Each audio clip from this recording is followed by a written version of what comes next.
Semangat pagi di hari Jumat 23 April 2021. Kembali kita bersekutu dalam persekutuan doa anggota keluarga Allah. Memulai dengan menenangkan hati, menenangkan pikir dalam saat teduh sejenak.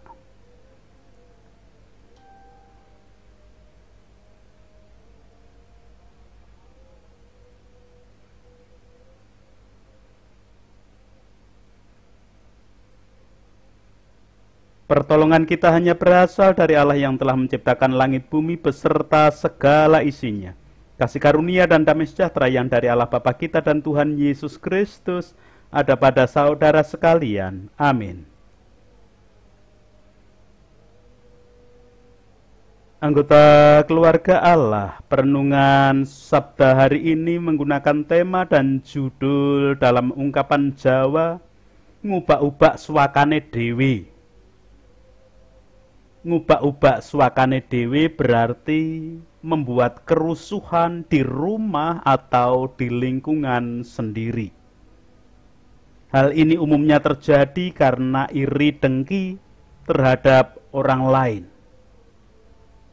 Manusia yang dirundung iri dengki biasanya cenderung melakukan segala cara untuk membalaskan rasa irinya. Kalau sudah demikian, yang dirugikan tidak hanya pihak yang membuatnya iri, tetapi bisa banyak pihak. Ungkapan Jawa ngubak-ubak swakane dewi tersebut memberikan pengajaran bahwa perlu pengendalian diri yang kuat agar tidak mudah marah dan emosi. Anggota keluarga Allah, agar tidak ngubak-ubak swakane dewe, orang Jawa memberikan peringatan dengan ungkapan dipikir sing wening sadurunge tumindak. Pikirkanlah dengan baik sebelum bertindak. Proses berpikir sebelum bertindak itu sangat penting. Sebelum kita melakukan suatu tindakan, kita perlu memikirkannya matang-matang. Apakah tindakan ini perlu? Apakah tindakan ini akan merugikan atau menguntungkan, baik bagi diri sendiri ataupun orang lain? Sebelum mengambil tindakan, penting sekali bagi kita untuk memperhitungkan untung rugi dan konsekuensi dari tindakan tersebut. Kata orang Jawa, ojo grusa-grusu. Artinya jangan terburu-buru. Jangan asal bertindak tanpa mengetahui segala risikonya.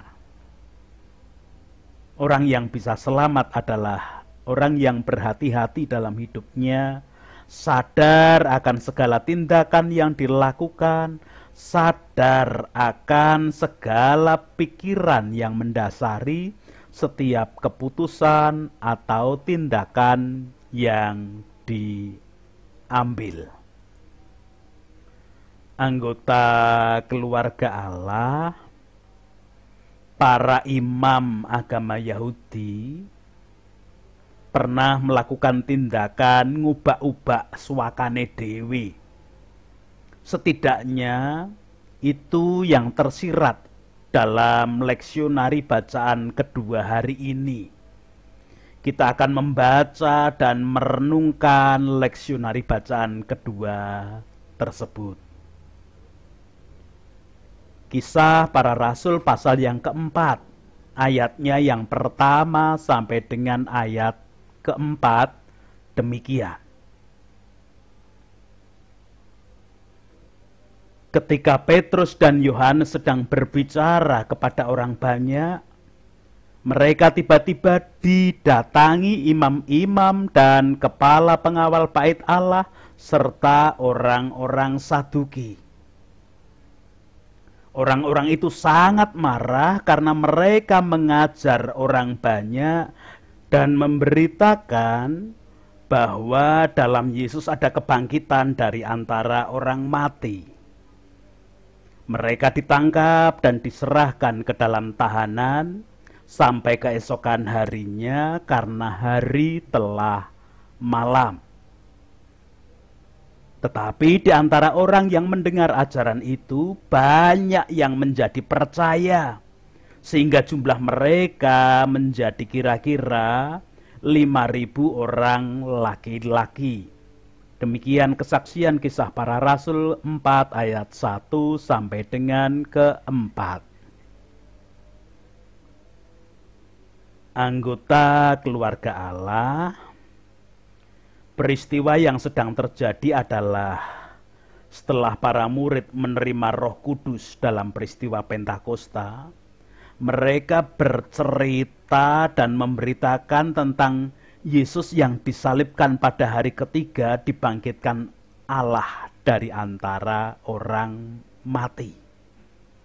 Kesaksian dalam ayat pertama bacaan kita demikian, saya mengulang sekali lagi.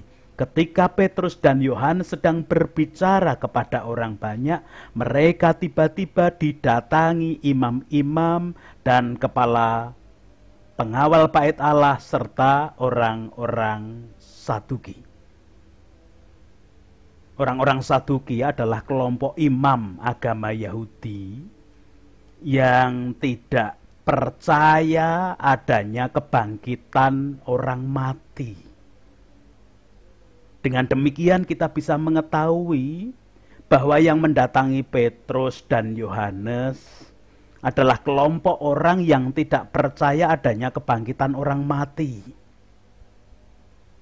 Kalau mereka datang bersama kepala pengawal bait Allah, ini berarti berdasarkan ketidakpercayaan mereka tentang adanya kebangkitan orang mati, mereka sudah merencanakan untuk menghentikan cerita dan kesaksian para murid Yesus. Pada satu sisi, sudah ada bukti bahwa Yesus dibangkitkan Allah pada hari ketiga. Tetapi karena berdasarkan pengajaran keyakinannya, orang-orang Saduki dan imam-imam yang juga sebagian besar orang-orang Saduki itu tidak menerima bukti tersebut. Itu berarti mereka lebih mengandalkan logika dan ajaran manusia daripada kuasa Allah yang telah berkarya. Dengan kata lain, mereka memaksakan pengetahuan iman mereka pada kuasa Allah. Mereka membatasi kuasa Allah dengan pengetahuan dan logika iman mereka sendiri. Mereka tidak percaya bahwa kuasa Allah di atas segala-galanya, termasuk di atas pengetahuan dan logika iman mereka. Karena hal yang demikianlah yang kemudian membuat mereka bertindak ngubah-ubah suakane dewe. Dalam ayat 2 dan 3 memberikan kesaksian, orang-orang itu sangat marah karena mereka mengajar orang banyak dan memberitakan bahwa dalam Yesus ada kebangkitan dari antara orang mati. Mereka ditangkap dan diserahkan ke dalam tahanan sampai keesokan harinya karena hari telah malam. Itu berarti imam-imam Yahudi dan orang-orang Saduki bertindak tanpa kendali diri. Mereka dalam istilah Jawa hanya patok bangkrong pada pengetahuan dan logika iman mereka. Mereka tidak mau naik level, istilah saya. Tidak mau naik grade dalam pengetahuan dan logika iman. Pengetahuan dan logika iman yang tidak mau meningkat, tidak mau naik level, tidak mau naik grade ini, akhirnya hanya menjadi emosi iman. Sebenarnya, dalam beriman atau percaya kepada Allah tidak salah. Dalam hal ini, kita perlu membedakan terlebih dahulu antara iman dengan pengetahuan atau logika iman. Iman adalah ketetapan hati, keteguhan batin pada kuasa Allah. Jadi hati yang sudah ditetapkan, batin yang sudah diteguhkan, mengakui akan adanya kuasa Allah. Kalau menurut penulis surat Ibrani, iman adalah dasar dari segala sesuatu yang diharapkan dan bukti dari segala sesuatu yang tidak dilihat. Itu berarti percaya atau beriman kepada kuasa Allah itu mutlak. Dan kuasa Allah itu tidak bisa dikuasai oleh iman atau logika manusia. Adapun pengetahuan dan logika iman adalah cara untuk menjelaskan tentang kuasa Allah yang mutlak dan tak terbatas tersebut. Dalam hal ini, pengetahuan dan logika iman manusia itu tidak sempurna. Ada cacatnya, ada kelemahannya. Bisa salah, bisa tidak diterima oleh pihak lain. Dalam hal ini hanya karena terpaku pada satu pengetahuan iman, akhirnya orang-orang Saduki, para imam, menutupi karya Allah yang tidak bisa dibatasi oleh manusia.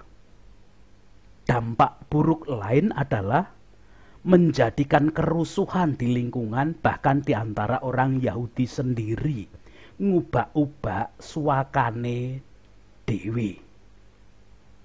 Anggota keluarga Allah, sebenarnya Allah masih memberikan waktu dan mengingatkan para imam dan orang-orang Saduki agar mau membuka diri. Istilah yang saya gunakan supaya mereka mau naik level atau naik grade di dalam pengetahuan atau logika iman mereka. Sekali lagi Allah masih ingat, masih memberi kesempatan kepada para imam dan orang-orang Saduki tersebut yang bisa kita saksikan di dalam ayat keempat. Tetapi di antara orang yang mendengar ajaran itu banyak yang menjadi percaya sehingga jumlah mereka kira-kira 5.000 orang laki-laki. Itu artinya logika dan pengetahuan iman orang-orang Farisi dan para imam itu terbatas karena ternyata banyak orang yang percaya akan pengajaran dan pemberitaan kesaksian tentang kebangkitan Yesus pada hari yang ketiga dari antara orang mati. Orang banyak lebih percaya pada berita kesaksian yang dibawa oleh Petrus dan Yohanes dan tentu juga para murid yang lain daripada logika iman mereka. Bersyukur kalau mereka kemudian membuka diri. Orang banyak tadi membuka diri dan kemudian mau mengalami naik level, naik grade di dalam pengetahuan iman, logika iman mereka. Sekalipun mereka bukan pemimpin agama, sekalipun mereka bukan imam, tetapi justru mereka terbuka dan membuka diri untuk naik level. Karena kuasa Allah lah yang diyakini di dalam kehidupan. Balik kepada orang-orang Saduki dan para imam. Perkara mau menggunakan kesempatan yang diberikan Allah atau mau diingatkan ataupun tidak, para imam dan para Saduki sebenarnya tetap diberi kebebasan oleh Allah sendiri. Sebagai anggota keluarga Allah, kita patut belajar untuk selalu terbuka pada kuasa Allah di dalam hidup. Jangan pernah terpaku atau patok bangkrong pada pengetahuan dan logika iman, apalagi hanya satu pengetahuan dan logika iman. Tetapi mari teruslah belajar hingga pengetahuan dan logika iman kita selalu meningkat, selalu naik level, selalu naik grade. Dengan demikian, kita pun tidak ngubah-ubah suakane dewe. Kita tidak membuat kerusuhan di dalam lingkungan hati dan batin kita sendiri, di dalam kehidupan iman kita sendiri, karena kita mengakui kuasa Allah di atas segala-galanya. Bukan pengetahuan iman kita, bukan pengetahuan agama kita, bukan pengetahuan dan logika iman agama kita, tetapi kuasa Allah yang melebihi itu ada di dalam hidup kita, dan kita meyakininya Tuhan Allah bisa menggerakkan siapapun dengan cara apapun. Tuhan memberkati kepada setiap anggota keluarga Allah. Amin.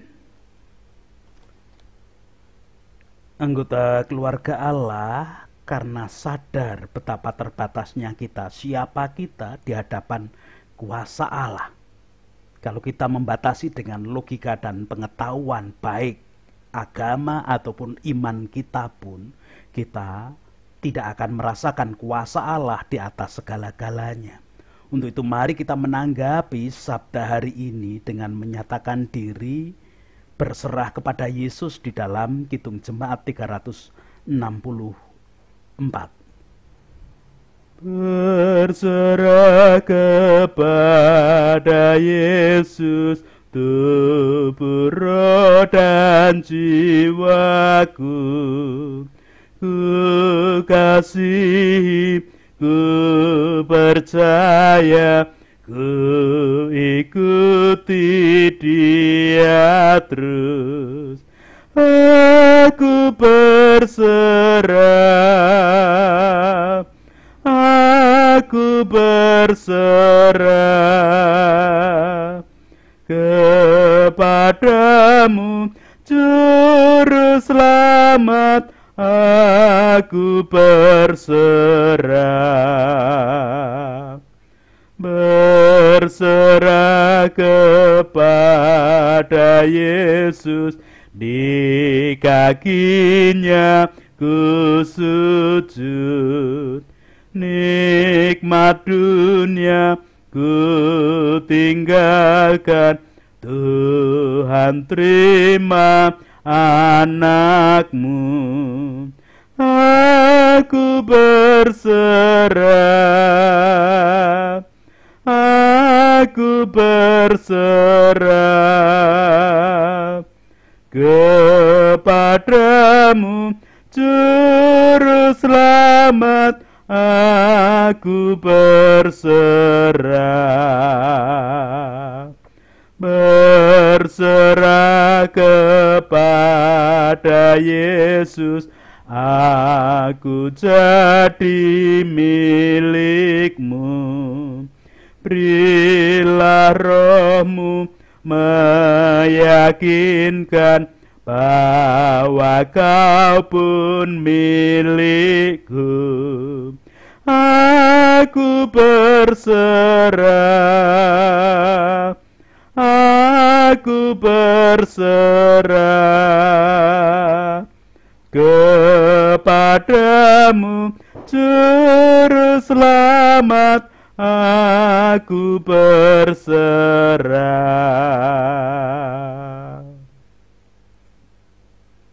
Sekarang kita berdoa bersama.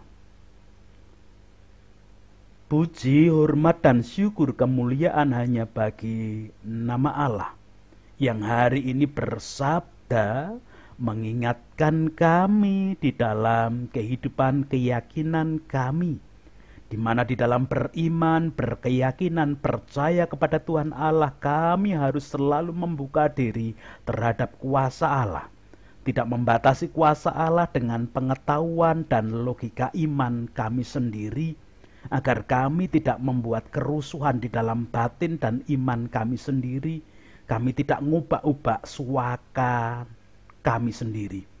Biarlah kasih kuasa-Mu yang nyata di dalam hidup kami. Engkau melayakkan kami belajar akan kuasa-Mu, dan kami boleh menjadi seperti orang-orang yang mendengar pengajaran, pemberitaan dari para murid ketika Roh Kudus berkuasa secara utuh.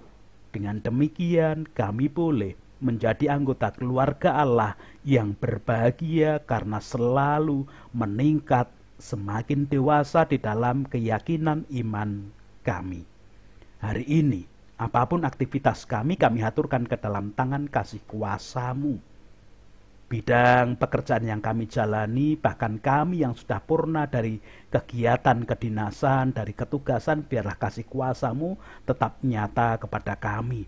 Termasuk kami yang sedang merasakan sakit penyakit, kelemahan ragawi, biarlah kasih-Mu juga yang ada di dalam setiap kehidupan kami.